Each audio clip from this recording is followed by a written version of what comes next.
Hi everyone, in this video I'd like to give you a review of key lessons I want you to take away from this course.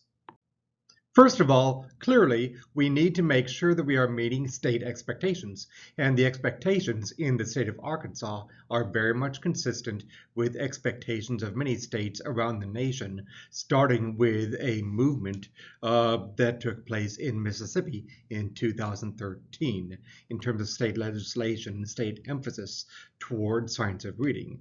So the approach to science of reading emphasizes explicit direct instruction, and ensuring that foundational skills are being met, including making sure that students with dyslexia have their needs met, which means early intervention, which means knowing what dyslexia is and how to meet the needs, and it includes multi-tiered systems of support to meet the needs of students with dyslexia, and it includes systematic, explicit, and direct instruction of foundational literacy skills. There's a strong emphasis on knowing how to do data-based assessment with strong intervention for struggling readers and for readers with dyslexia, and all of this should be taking place within an overarching professional learning community at your school. Science of reading can be defined, and this is the definition that I'm using in this course, in the following way: a corpus of investigation in accumulated reliable evidence about how we learn to read and how reading should be taught. Now within that, I want to clear up some misunderstandings that do exist. Some of these misunderstandings may have even been brought about by the way that I teach. I have referred to science of reading in two different ways at different times, depending upon what specifically I'm talking about.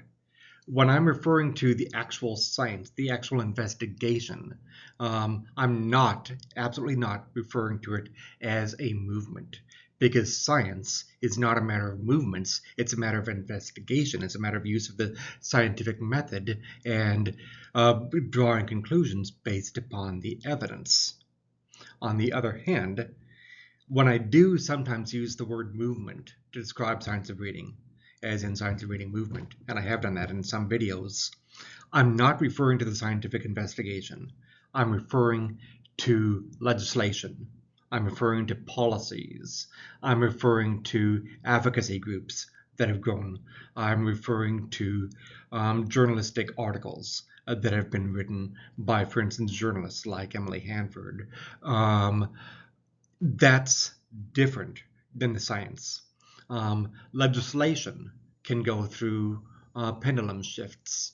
Legislation is a matter of lobbying, for instance, and interest group movements. That's a movement. And so I want you to understand the difference between those two things. In 2013, in the state of Mississippi, there was legislation passed promoting the science of reading and promoting certain specific approaches, structured literacy, for example. And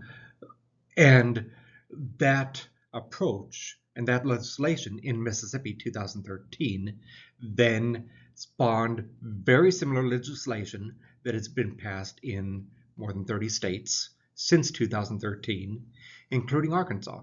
The science reading legislation and policies in Arkansas are patterned after those in Mississippi and in other similar states. Florida has very similar legislation, for example. And so I want you to understand the difference between when I use it and I'm talking about scientific investigation. That's not referring to it as a movement. Very clearly, I'm not. Or when I refer to policies and advocacy groups and populist ways of looking at education, then in that sense, I'm referring to it as a movement. So I want to separate those two things out a little bit. There are some terminologies that I want to make sure that you leave this class clear about, because there are a lot of misunderstandings out there. When I'm referring to science of reading, I'm referring to the definition that I just gave you. Some people in popular culture and articles that you may read or books that you may read will refer to science of reading in a more movement sense. And the movement um, that has been passed since 2013 in terms of legislation and policy tends to focus on code-centric approaches, and it tends to focus on emphasis on simple view of reading. Um, that policy making sense is a different way of describing it than describing it as in a purely scientific sense. Hopefully, I'm getting those two things clear for you a little bit here. Um, there are some other terms that have been widely used that I don't think I've gone into great detail in my videos that I want to make sure I do address a little bit before you close out this course. The term whole language needs a little bit of clarification, I think, still.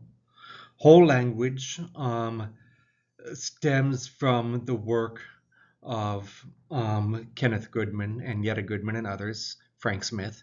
It is based upon it was never meant to be a rote set of instructional processes and instructional methods. It's as much a philosophy as it is any kind of instructional method. It's based largely upon the philosophy of John Dewey. Um, it's a very much of a it encourages reflective thinking, it encourages inquiry, and it does encourage a top-down approach to reading. By top-down, what I mean is emphasize meaning, the music of language, the whole words, whole phrases, and work our way down toward what we might call embedded phonics. Make sense out of phonics and phonemic awareness embedded within this emphasis on whole words and whole language. That's very different than a bottom-up approach. Bottom-up approach, which is favored by simple view of reading, emphasizes code-centric, emphasizes a simple to more complex, make sure that you understand in a serial process, phonemic awareness, phonics, work our way up, type of stuff we've been talking about throughout this course. Whole language is very different than what the simple view of reading advocates would want. But I want to make sure that I clarify about whole language. Whole language was very popular, especially in the 1980s. It became extremely popular. It was still popular in the 1990s.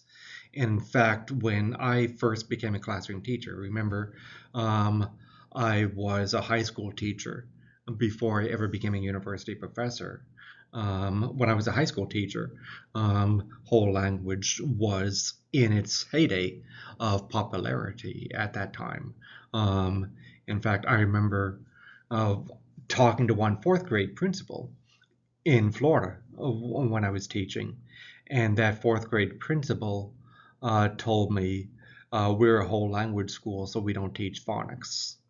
Now, that principal had a misunderstanding of whole language, because if you look at whole language, including three cueing systems, and by the way, there is no scientific evidence in terms of experimental design evidence that supports three cueing systems. But so I want to make clear that I'm not referencing that in terms of, but three cueing systems with whole language do include phonics instruction, but they include that contextually as a holistic way of looking at language. So that was a misunderstanding that the principal had. But you can see where a lot of bad instructional processes were taking place under the umbrella name of whole language, because you did have a lot of principals and a lot of teachers leaving out instruction of phonics and phonemic awareness. And so it is true that systematic instruction of phonics got neglected, largely influenced by the whole language movement. And whole language movement can be critiqued. See an article that I co-authored with Peggy Simonson for some more details about that I'm including in the folder this week. So that's whole language. Balanced literacy is another term that needs a little bit of clarification, because you can find it used in many ways. Balanced literacy can be understood in both a populist movement sense and a more scholarly scientific sense. And I'm going to give you both ways of understanding it. First, I'm going to give you the scientific and scholarly sense of understanding the term balanced literacy. And this is the term balanced literacy first began to become popularly used by some scholars, including some highly respected scholars, in the 1990s, as a way of saying that there are aspects of what's become popular in whole language, such as writing workshops, that can be valuable for learners. But there's also an emphasis on understanding that getting the code right and the serial process of reading and making sure that the basics foundational principles of phonemic awareness and phonics are adequately addressed also is important. And so let's understand both. And also remember, when we look at the comparison between Simple View of Reading as well as Scarborough's Reading Rope and those processes that are embedded within the active view of reading with Duke and Cartwright. And remember that I was saying that the evidence does support, and the research literature does, without question, support Simple View of Reading, as well as Scarborough's Reading Rope. But the evidence also says that there are more aspects of reading to consider than that. For instance, how are students self-regulating in their use of comprehension strategies and word attack strategies and other fix-it strategies, going back to phonics and phonemic awareness? How are students using their, in other words, metacognition, their awareness of their own thinking processes? Are students motivated to read or not? Why or why not? What are some social and cultural contextual issues in reading that we need to take into account? Issues of confidence to read with success, in other words, self-efficacy. These are various issues that also need to be taken into account. And the active view reading model is hardly the first interactive model that tries to get into multiple complex processes of reading. These interactive models have been around since really the 80s, early 80s, late 70s even. And that's where, from scholars in the scientific sense, the term balanced literacy came from.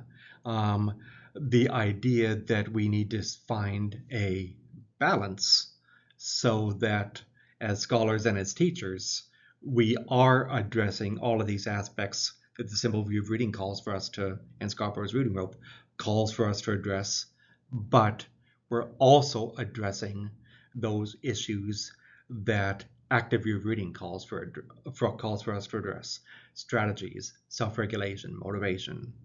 That's where the scholars started talking about, scholars like Perfetti and others, and P. David Pearson started talking about what became known as balanced literacy. That's the scholarly sense of the term. There also was a movement sense of the term. By movement, I'm talking about regulation, policy, legislation, and populist books and literature. The movement sense started really in California, where there was legislation passed promoting blocks of instructional time, to where some blocks of instructional time would be very foundational for students. Some blocks of instructional time would be more into the workshop and group learning and investigation, the type of things, the inquiry-based learning, the type of things that whole language advocates tend to favor. And so in these blocks of time, and separated into blocks of time and honoring both, that became known as the balanced literacy movement. Now, the balanced literacy movement evolved over time because you started having more and more books written under the umbrella of balanced literacy. Fountas and Pinnell and Lucy Calkins, for instance, became known as under the umbrella of balanced literacy. And the trouble that arose is that a lot of these popular books and popular instructional methods were not adequately addressing systematic phonemic awareness instruction, for instance, or systematic phonics instruction. And a lot of the approaches that are advocated under the umbrella of structured literacy got neglected. And some approaches like 3 queuing systems became popular despite lack of adequate scientific research supporting, for instance, 3 queuing systems. And so balanced literacy in the populist sense and the movement sense began to take on a different meaning than what scholars like Pearson and Perfetti originally understood it to be. And that happens, right? Few teachers necessarily have time to look back at the original deep research of Pearson and Perfetti and then compare that to what you're finding in legislation or movements or populist discourse. And so that's where that's that term. Balanced literacy these days tends to be referred to as if it is basically the same thing as whole language. And you'll hear a lot of people refer to balanced literacy as if what it means is that we need to totally neglect phonics, or what it means is that anything goes, right? What I'm saying to you is that there is no single definition of balanced literacy out there. And in fact, balanced literacy is not a framework of understanding how children read. It's a framework of discourse. It's not a theoretical model of reading. And it's not a theoretical model of reading processes. And so in the scholarly sense, balanced literacy doesn't really mean anything. It's more of a conversational term. It's more of an umbrella term. It doesn't, as a scholar, it doesn't really mean anything to us, because it can mean pretty much anything. And once something can mean pretty much anything, it means nothing in the scholarly sense. And so I want you to understand that, that also. And so there we go into, and I apologize if I'm getting a little bit long, but hopefully this is interesting to you. I want to clear up some further misunderstandings that exist when we talk about science of reading. First of all, the idea that because of pendulum shifts, all we have to do is wait around as teachers for the pendulum to shift again, and it'll shift. And that what we're talking about right now with science of reading doesn't really matter, because the pendulum is just simply going to change again. There is some truth to that, but it's also a fallacy. Here's what I mean by that. It is true, especially if you look back at my article with Peggy Simonson and others, it is true that for decades and really for hundreds of years, the pendulum has been shifting back and forth between whether we should focus on code-centric instruction or whether we should focus on whole word and whole language instruction. That's not a new debate in the least. And it is true that politically, the pendulum can shift. But in the scientific sense, we're not talking about pendulum shifts. In the scientific sense, remember, science operates by investigation of the evidence and drawing conclusions based upon the investigation of the evidence. I don't want you to look at science of reading as a matter of pendulum shifting when we talk about the science. And I would like to hope optimistically that we can get away from a pendulum shift mentality or a populist momentum type mentality, and that we can do our teaching and our instruction, even our policies, based upon a fundamental question that Jean Chall was asking.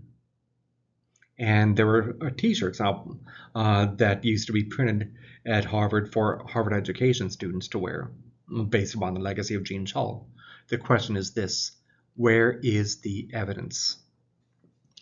I want you to ask that question when you read books, when you are in classes even, when you are, whether it's my class or classes by other teachers, or where you are in professional development sessions, or whatever.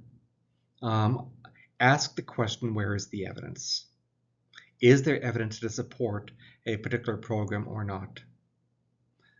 Is there evidence to support the efficacy of a particular approach to instruction or not? And from there, what type of evidence is it? Does the evidence come from high quality research, or does it come from low quality research? What type of research was conducted?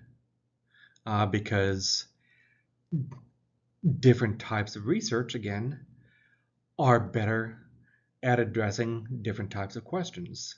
If you're asking, does A or B result in X result, causational type of research, then experimental design or quasi-experimental design studies are best for that type of question.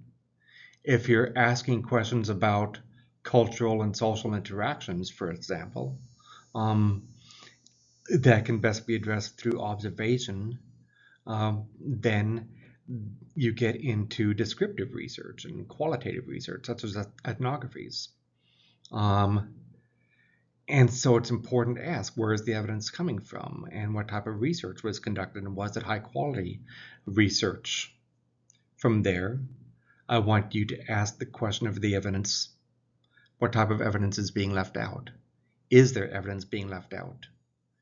Because sometimes, especially if you're reading non-peer-reviewed scholarship, the difference between peer review and non-peer review is that peer-reviewed research, you have to have a set of scholars, such as myself, who will review the article or the book before it ever gets published, and we can weed out the biases or lack of evidence or lack of consideration of contravening evidence. But in a lot of populist books or populist journalistic articles, there is no peer review process. And so an article, a book can be published, or a journalistic article can be published that is very biased and doesn't take into account evidence that may go against a particular argument. And so be well enough familiar with the field to know when evidence is being left out and why that evidence is being left out. Because that's important to know. I want you to be able to understand the big picture. What that means for you is that you're at the beginning of your journey, not the end, with this course. As this course comes to a close, this is a very deep field. It means I want you to have curiosity. I want you to keep learning and keep growing. And it means that you need to be open-minded enough to consider new evidence and new learning throughout your career, but also critical enough that you are able to critique claims, and well enough educated enough that you know how to critique these claims. And that's a journey. It's actually a journey that I invite you to join in. Remember that Science of Reading is not a one-size-fits-all approach to literacy instruction. It is not a single program, and it is most definitely not limited to elementary education. When I was just talking about the definition of research, going into our understanding of how people learn to read as well as how to teach reading, there most definitely is ongoing research into how middle school and high school students, as well as adult learners, learn to read and how we should be teaching reading to these students as well. And if you're, as we talked about earlier in this semester, if you're asking the question of what program is Science of Reading, is XYZ program out there, the science of reading or not? That's actually not the question you should be asking. What you should be asking is what approaches within this program, such as instructional methods, are aligned with evidence-based practices or not.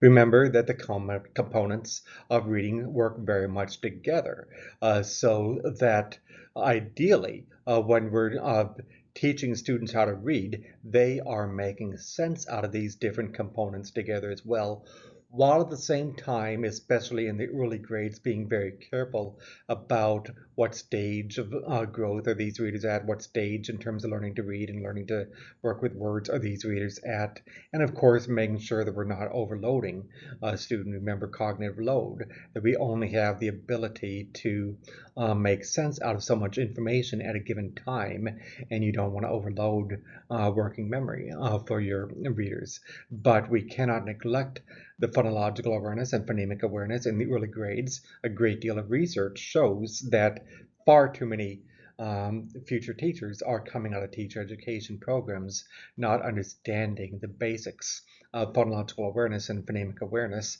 And if you don't understand the basics of that, how can you teach it to students? And phonological awareness as well as phonemic awareness can be very strongly linked with future reading difficulties, and it's a building block toward then decoding and phonics, letter sound correspondence, and understanding the rules of how letter sound correspondence work. And again, this needs to be explicitly and systematically taught. The research is quite clear that instruction in phonics that is explicit and systematic produces better learning gains, especially in terms of word accuracy, as opposed to a lack of phonics instruction or haphazard phonics instruction. This is then a building block toward fluency. Fluency would be, again, the ability to read smoothly with appropriate tone and pronunciation. Appropriate tone and pronunciation goes into a subset of fluency called prosody.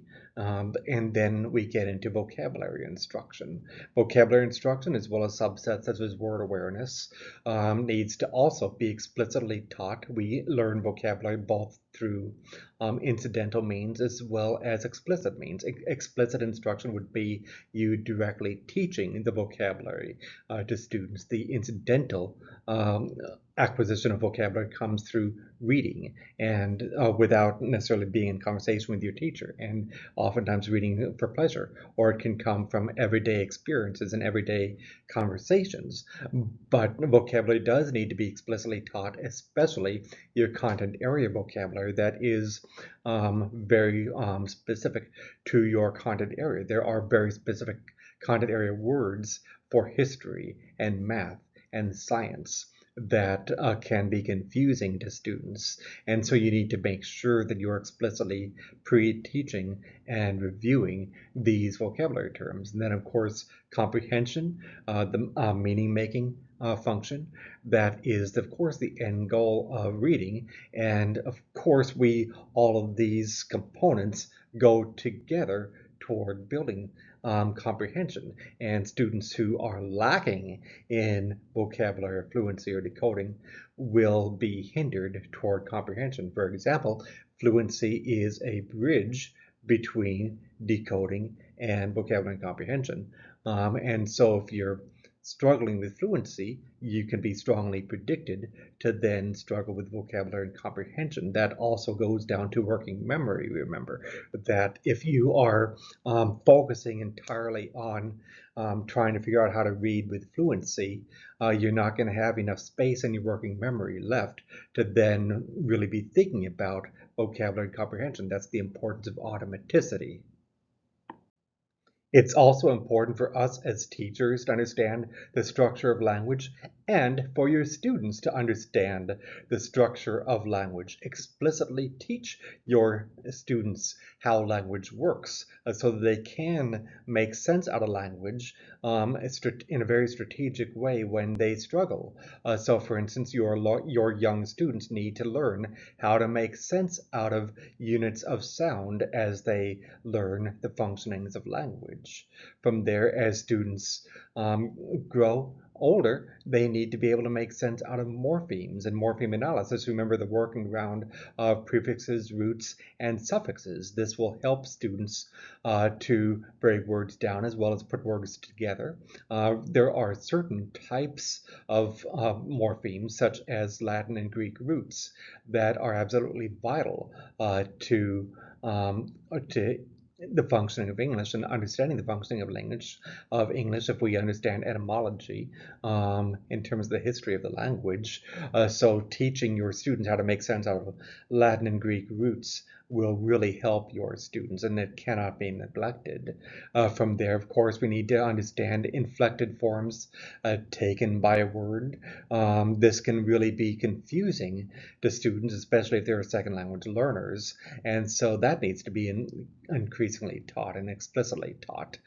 From there, we get into syntax, the various rules for the use of words and phrases.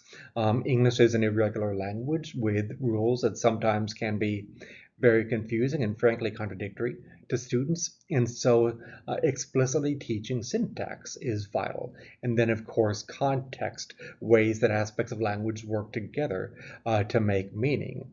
Oftentimes, the rules of syntax can vary based upon context. And so that can be really confusing to second language learners if they're trying to make sense of syntax, because oftentimes these rules are much more direct and much more less context dependent in other languages. And so the contradictions and the variations that take place contextually within English, we really cannot neglect that. As we know from looking at Scarborough's reading rope, and we'll look at Scarborough's reading rope later in this review, there are some building blocks that we need to pay attention to as we teach literacy to our students. Phonemic awareness is a building block toward understanding phonics. Phonics from there is a building block toward fluency. Fluency is a building block toward word awareness, and word awareness is a building block toward increasing vocabulary and comprehension. These need to be explicitly and systematically taught. We've also looked at comprehension strategies, questioning and previewing that can also be explicitly taught to students. As we explicitly teach the building blocks of phonemic awareness and fluency and word awareness, we cannot neglect understanding that word recognition, vocabulary, and comprehension interact in multiple ways. And so it's not necessarily always just straightforward. And it's oftentimes these interactions are very contextual. And so we need to keep that into account and keep into account the contextual nature of meaning making as we teach. The irregularity of English orthography can be very difficult for young learners, as well as for second language learners or for struggling readers. There are varied relationships between letters and sounds, and so we need to explicitly and systematically teach and review common patterns in terms of connections and correspondences between letters and sounds as we get into phonics. This builds automaticity in connecting letters and sounds, but be aware of difficulties that are posed by the irregularities of English. Children also need rich experiences with words. And by the way, this doesn't just stop with young children. Our middle school students and high school students also need to have varied and rich experiences with words as well. With young readers, this can include writing words with magnetic letters, whiteboards. This can include read aloud, sorting words with word cards, chances to read with the children, varied ways of encountering words and making sense out of words, and you would increase that technique, such as in middle school and high school, you might include things like readers theater and digital storytelling activities and chances for drama within your classroom can also increase the variety of ways in which students encounter words and play around with words. This variation of instruction between explicit and direct instruction, as well as encounters with words, as well as encounters with the various aspects of the English language, builds automaticity. Remember that if students are lacking automaticity in phonemic awareness or phonics or fluency, that's really going to hinder them. So frequent reading will build uh, awareness and strategic use of making sense out of the patterns of English language in terms of the way that letters and sounds work. And remember, one easy definition of phonics is letter-sound correspondence. These encounters will increase automaticity in terms of word recognition and pattern recognition. And as I was saying earlier, it is absolutely vital to make sure that you are explicitly teaching morphology, prefixes, roots, and suffixes, as well as giving students time to play around and encounter in various ways, make sense in various ways, morphology. Morphology is absolutely key to overcoming difficulties that students will often encounter with multisyllable words.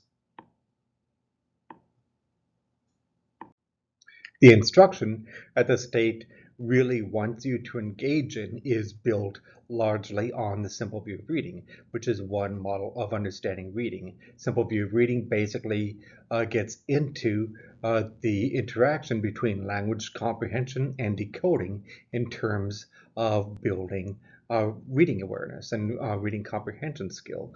And the basic gist of it is that if you're weak on decoding, you will be weak on comprehension of language. Vice versa, if you're weak on your language comprehension, this gets into, of course, morphology, all these things we've just been talking about, understanding of the structure of language, you're also going to be weak on reading comprehension. Students who are really struggling in terms of decoding, in terms of a reading difficulty, but they're doing fine when it comes to language comprehension, might be dyslexic. On the other hand, a student who is doing fine when it comes to decoding, but really weak on language comprehension at the extreme end, might be hyperlexic. There are some key underlying implications of the simple view of reading. Both language comprehension and decoding are necessary for reading comprehension, and a weakness in either one of these areas will lead to a weakness in reading comprehension. So the simple view of reading implies that decoding and language comprehension need to work together, and decoding is a building block toward language comprehension and reading comprehension. Children should, so as teachers, we need to provide explicit, sequential, and systematic instruction in both language comprehension as well as in decoding. Scarborough's reading rope was developed separately from the simple view of reading, but it is very illustrative of the simple view of reading. And if you understand Scarborough's reading rope, you will also understand the basic principles of the simple view of reading. And so what Scarborough's reading rope gets into is that we need to first start out with explicit and systematic instruction in the early grades of word recognition, which includes phonological awareness, decoding, and sight recognition of words. And we need to build toward automaticity. And the ability to have automaticity in each of these areas, phonemic awareness, decoding, and sight recognition, needs to be blended together so that children are using these together.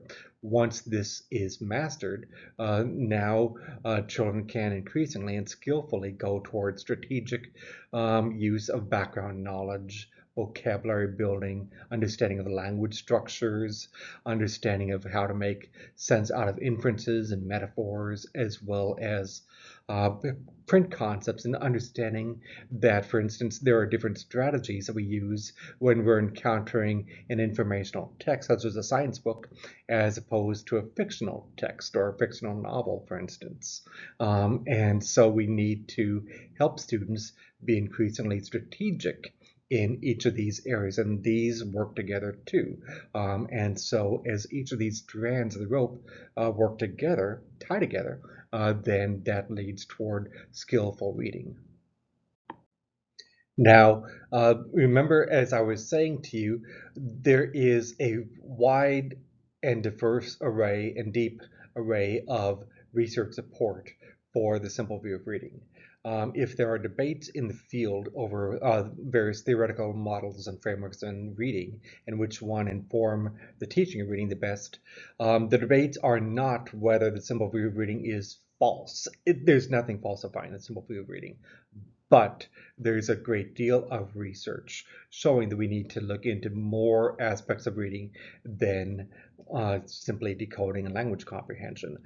For instance, the active view of reading model with Duke and Cartwright is one of a multitude of interactive models of reading that are out there that gets into the ways in which we need to, yes, acknowledge the importance of decoding. Yes, acknowledge the importance of language comprehension. All of these things we were just talking about with Scarborough's reading rope needs to be taken into account. If you remember earlier in the semester when I was talking about bottom-up and top-down approaches to reading, bottom-up approaches to reading start with the basic parts such as phonemic awareness, phonics, start with the basic building blocks and work their way up toward comprehension. Active reading acknowledges the value of that, but it also acknowledges the importance of emotion, the importance of students taking into account the possible mental states of the author's view, for instance, and taking into account viewpoints of others. The importance of understanding self-regulation and strategy use. And because remember, we don't really get that much into strategy use and emotional state when we look at the simple view of reading. Active view of reading model and other similar interactive models of reading get into the importance of taking into account the reader's emotions and the reader's ability to self-regulate and think about what strategies the reader is using and skillfully use these strategies. And so the active reading model is reminding us as educators that yes, this Scarborough's reading rope matters. Yes, simple view reading matters, but there is also potentially more at play as well. For instance, when we look at text structure in terms of complex informational texts, the active view reading model is reminding us that taking the complexity of text structure into account when we look at the reading process as well as how to teach reading is a very important process too. And again, I'm intending this video as a review, so pretty much everything I'm talking about in this video should be familiar to you. The active reading model recognizes the importance of eyes on text, but it also recognizes that reading is contextual, and so it is influenced by what the reader is experiencing socially and culturally and in terms of interactions. And so we need to take into account that active self-regulation of the reading process, including the use of word attack strategies and comprehension strategies, plays a role in understanding the entire reading process. From there, everything we were talking about with word recognition, that's included within Scarborough's reading rope, plays a role. And of course, language comprehension. You're familiar with language comprehension that Scarborough's reading rope was taking into account. But when you look at the red with language comprehension here in this model, I want you to notice something. The interactive model here, or the active reading model, which is one of a family of interactive models, adds some components to the language comprehension aspect that were not included in Scarborough's reading rope or in the simple view of reading. Specifically, take a look at cultural and other content knowledge. The cultural aspect of reading and the fact that we've got background knowledge that is socially and culturally informed is very much emphasized in this model. And then take a look at theory of mind. That, in a nutshell, means the ability of the reader to take the writer's perspective into account. Or if you're writing, the ability to take into account that someone reading what you write is going to have a particular mindset and anticipating that mindset, right? So that's because remember, reading and writing are two sides of a coin in many ways. So the theory of mind aspect as well as the cultural contextual aspect are added here in ways that aren't really emphasized in other models, such as Simple View. And of course, the bridging processes include the morphology, the cognitive flexibility in terms of making sense out of letter-sound correspondence, fluency. These are all bridging processes. Remember, I was telling you the fluency is a bridge between the phonics skills and the comprehension skills, and all of this together leads toward reading. Now this is definitely not a simple view. It takes into account the simple view, but it's a lot more complex than the simple view. And so what this is implying is teaching is not easy, and teaching children to read is not easy, and frankly, learning to read is not a easy or natural process. We need to pay very close attention to all of this in our instruction, and it cannot be neglected, whether we're looking at morphology or contextual nature of reading or strategy use. All of this needs to be carefully taken into account. And here we see some implications of the active view of reading.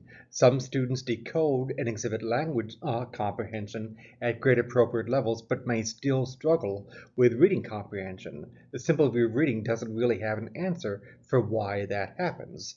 The active view of reading and other similar interactive models do, because maybe background knowledge is lacking in that subject area, or maybe there are cultural differences. For instance, a student may have the skill that it takes with decoding and language comprehension, but if the student lacks background knowledge or is having different cultural implications, for instance, that student's cultural background is telling that student to interpret a text one way, whereas the context of how the author intended the text to be written based upon another culture that different than the student's culture might imply a different meaning. And so this needs to be taken into account. Then there's motivation and self-efficacy. Strong research shows that students who are more motivated to read a particular text are likely to be more persevering in the reading of that text if they encounter difficulties, and they're more likely to read with successful comprehension. Self-efficacy also makes a difference. Self-efficacy is your confidence to do a specific task with success.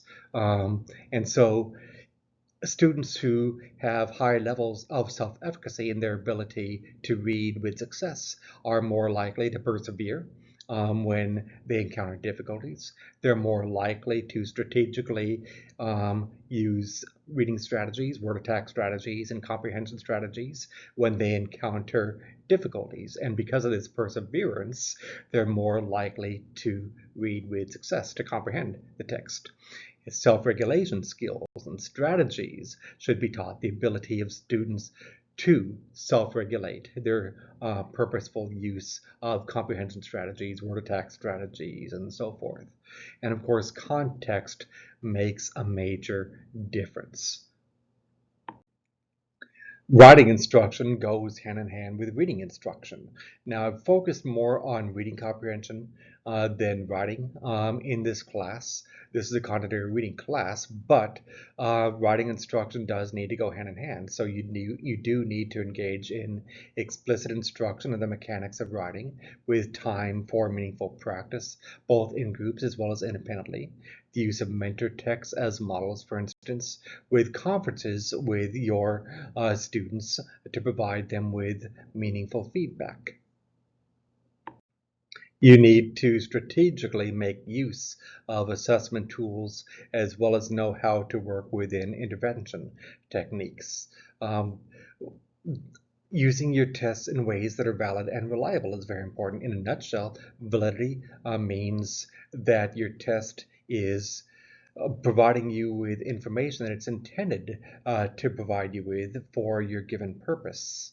Reliability means, in a nutshell, that multiple people looking at these assessment results can come to a meaningful agreement about what these assessment results mean. So, for instance, and I've said this in a previous video, hopefully you remember it, if you are giving a test in math, and the student fails that test in math because of English language learner related difficulties, second language difficulties related to lack of understanding the words or lack of understanding the word problems, and you're giving that student a low math score, your test was not valid. It was not testing what it was supposed to test. It wound up testing vocabulary and word knowledge rather than math. So think about what your test is actually testing. That gets into validity. And of course, reliability. Can multiple people, let's say within a professional learning community, agree that your tests show certain results? Or not? Why or why not? This gets into the importance of rubrics. This gets into the importance of clarity and assessment. And you need to provide appropriate testing accommodations and instructional modifications for your struggling students. This gets into interventions, and this gets into, for instance, IEP plans for your students. And you need to know how to determine who needs accommodations and which ones are appropriate. Ideally, you're working with a specialist in that area, and you're working within professional learning communities in that area, so that more expert teachers with more experience than you will have in your first year can help you along with that. Ideally, hopefully, your school is making skilled use out of multi-tiered systems of support. Response to intervention is one type of an MTSS. It's not up to you as a general education teacher in your first year to set up an MTSS for your school, or it shouldn't be. And but ideally, you should know how to work within these systems, in which screening is identifying students who are at risk. You've got progress monitoring to track the effectiveness of the instruction as well as the effectiveness of the intervention techniques. Diagnosis is taking place using, for instance, diagnostic assessments of reading to identify next steps of instruction and intervention for struggling readers. And there is an evaluation process to identify whether instruction is successful or not. And tied in with a structured literacy-based approach, your instruction should be systematic and explicit, as well as engaging for your students with a specific scope and sequence for teaching the skills that students need to learn. So you should have a very clear outline for yourself about what your instruction will focus upon, how to plan with the end goal in mind, and what materials you will need for your lessons. Your instruction should be clear and precise for your students. Explicit instruction includes the following components. You are directly modeling new skills. For instance, you're modeling what it means to read with fluency, or you're modeling what it means to break down a word into its various morphology parts, prefix, root, suffixes, and use this as a word attack strategy. For example, you're guiding students toward good reading skills and correct responses. You are providing them with corrective feedback when they struggle, and you're providing opportunities for practicing of skills toward mastery as well as automaticity. Ideally, you're providing models as well as opportunities for practice in the use of background knowledge to make sense out of a text, the use of text structures, as well as comprehension strategies for your students. There should be a consistent logic to your instruction. You need to give careful thought to how you are organizing instructional time, and you need to give opportunities for cumulative review of skills too. Carefully plan your instruction so you are building progressively from less complex skill and less complex knowledge and concepts toward increasing complexity as students gain increasing skill and increasing conceptual knowledge. And make sure that you are supporting students all along the way with careful scaffolding. As you teach your students, keep in mind that it is very beneficial for students to have multiple means of representation, multiple types of ways of expressing their meaning making, as well as performative ways of demonstrating their meaning making, as well as multiple means of engaging with the text and engaging with words. Technology is a tool that can either help or hinder your instruction depending on whether you are using that tool skillfully or not. It is possible for the differences that exist between a print and non-print text to hinder a student. They might be distracted and confused by videos and hyperlinks and sounds. On the other hand, these very use of hyperlinks and sounds and pop-up videos and helpful tips and cues that are available in a digital text can also be beneficial to students and help them read skillfully as a type of scaffold. And so you need to plan your instruction and your use of technology also very skillfully and purposefully as well. Don't skip over explicit and direct instruction of language structure and grammar when teaching your English language learners. This is absolutely vital for English language learners.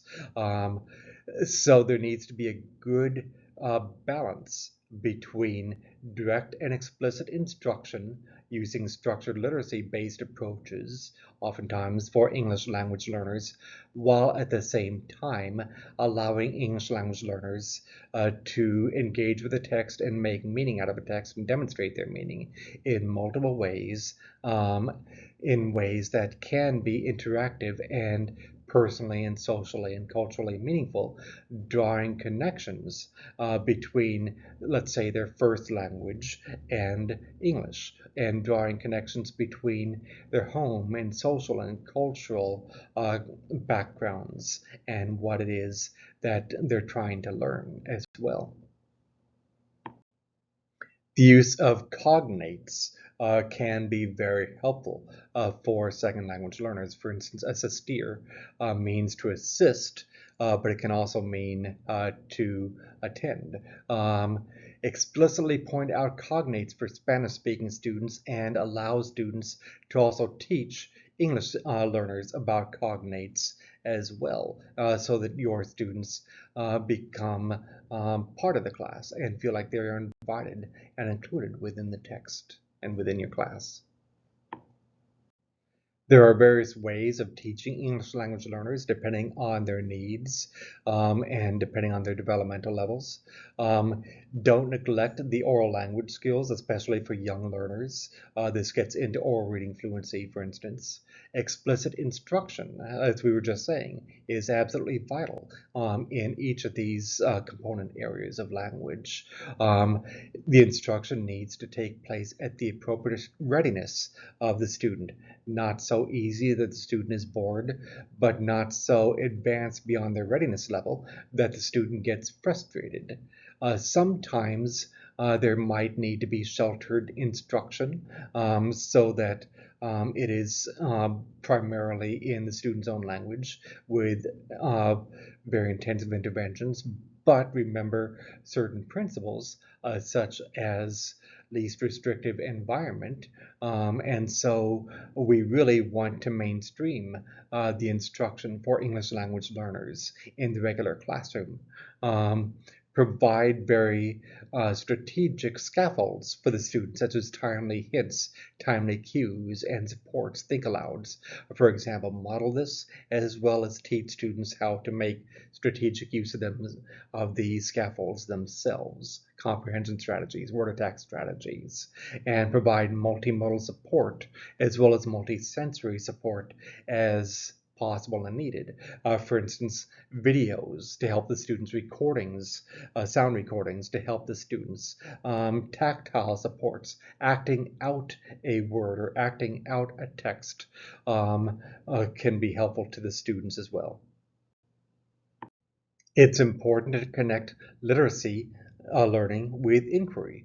And by this, I'm including both your students as well as you as a pre-service teacher and the future version of you when you are a teacher. For instance, your students can be involved in inquiry projects, which will stretch their learning, stretch their skills. But I also would encourage, and this is one reason why the case study was, or the observational protocol rather, was one option for you to do in this class. I'm a very strong believer that inquiry will increase your skill as a pre-service teacher and as a teacher as well, so that you give deeper thought toward the knowledge of concepts that you're learning in a class, as well as the application of your teaching methods in a class.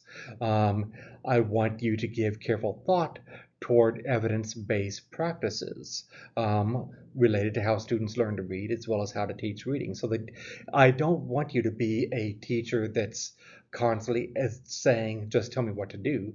I want you to make your decisions about what to do based upon your skilled and widely read knowledge of why you are doing it. Contextual and social factors do matter in our educational decisions, so that there are nuances of why to engage in a certain instructional technique at a certain time or why not, and how to adjust your instruction based upon the needs and interests of your students. This is not a case study class. This is not an inquiry-based class, but I really would encourage you as you advance in your career to involve yourself in inquiry, including case studies, to inform your instruction and become a more skilled teacher. And what I'm just talking about right now does go a little bit beyond what we've had a chance to talk about in this course, but I do believe that there is importance for you to understand different types of research that informs claims made about how children read and how to teach reading. For instance, if you understand the research processes that went into the National Reading Panel, you will understand better these claims and why these claims are being made based largely upon the use of experimental and quasi-experimental design about what works versus what doesn't work. And knowing the differences in types of research and different claims that can be made depending on whether research is descriptive or which gets into qualitative, or whether it is quantitative, or whether it is experimental design based research. And ideally, as you advance in your career, I would encourage you to get increasing training in the conduct of research and inquiry methods, which will build your reflective thinking as a pre-service teacher and as a teacher, so that you can more skillfully think about not just what to do, but why to do it based upon the needs and interests of your students and based upon what research says about what works in skilled instruction. Ideally, I would like to encourage you to engage in praxis. And by praxis, I'm not talking about the test. I'm talking about a process of inquiry that skilled teachers will often go through, where you are cyclically connecting what you know about theory and research with your application of classroom practices. You're continuously examining theory and research. You're also continuously examining your application of classroom practices. You're connecting these two together. And in this cycle, then you reflect about each so that your knowledge of theory and research is continuously growing, your knowledge of practice is continuously growing, and you become a deeper, more skillful teacher in the process.